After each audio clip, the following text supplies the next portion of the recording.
is I brought up my family tree and my graduates, and then my logo patch, what I added onto it, the American martial art. My degree, rank signed by, and notarized by the CJO, Grand Mastership and Professorship all tied together. And then my part as one of the 5 original of Kajukenbo Association of America. And that was incorporated in 1967. And of course I was a younger black belt. The chiefs are there. Unfortunately, they're gone. And the only one other original chief that instructor that came from Hawaii is Grandmaster, as you all know, we address him as people, but still it's Grandmaster Al DeCostas. We are of a lineage where we grew together, creating what is now called history. At the time we were having fun pioneering, I came up to the Northwest to assist my student, Sifu Manetti, and he encountered another Kajukenbo brother in Kelso, Washington, which is then Chief Instructor Joe Clark. And Chief Instructor Joe Clark was having a problem with Master Tony Ramos. But because Kajukenbo Association was organized for the very purpose to go, and this was considered, believe it or not, like Star Wars Beyond. I mean, anything past California was an Nanook country.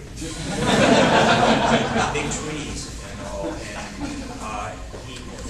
And it was like a godsend. He saw Kajukenbo, the word and the patch at a tournament. This is speaking of your lineage, Chief Instructor Joe Clark, who had a student black belt, then student black belt, Jan Lauren.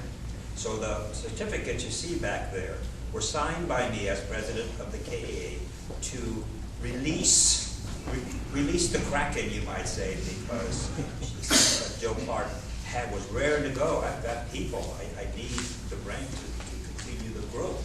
That was the reason for the first official association to unify Kajukenbo and its practitioners. So that was my part when I came up here to assist brothers in arms, a clan member of the Ramos clan, but yet it was through the association. So I have no claims, just to rank and let them grow, and they have.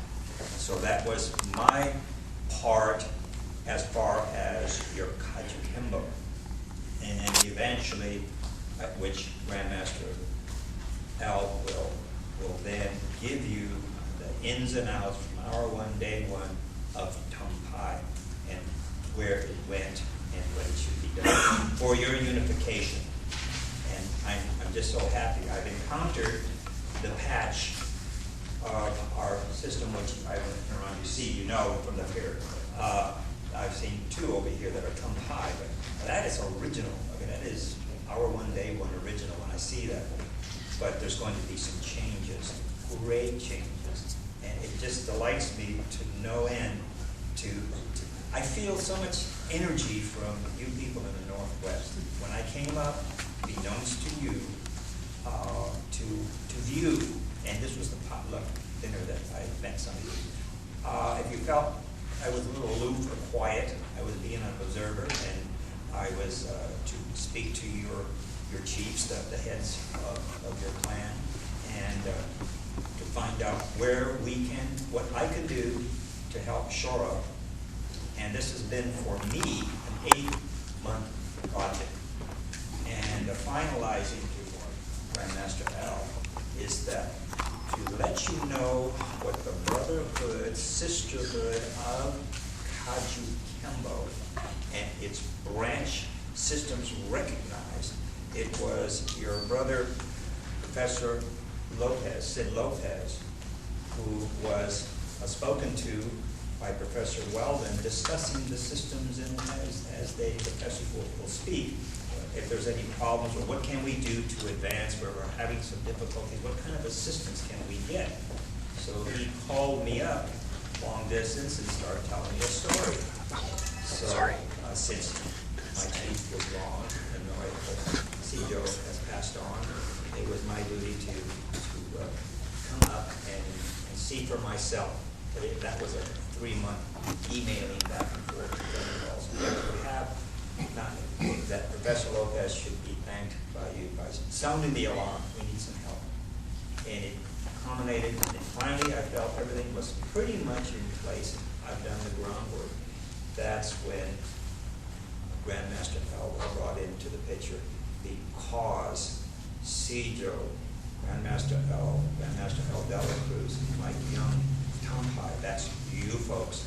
That's the spokesperson that's going to put everything that might have been slightly frayed, but not ruined, and through your hard work from the lowest of the rank, which is really the heart of your system, the bloodline, and the one that keeps that body going, it would be your Sifu and the elders. It is a family situation. And to close, I am a Grandmaster because I have students that I promoted, such as, at that time, Sifu Manenti, and now Professor King is a grandchild, and his student is a great-grandchild. And so family-wise, we do not have a grandmother and a grandfather and a great-grand, and those who might live long enough. So with that said, I don't plan to die anytime soon, but like today,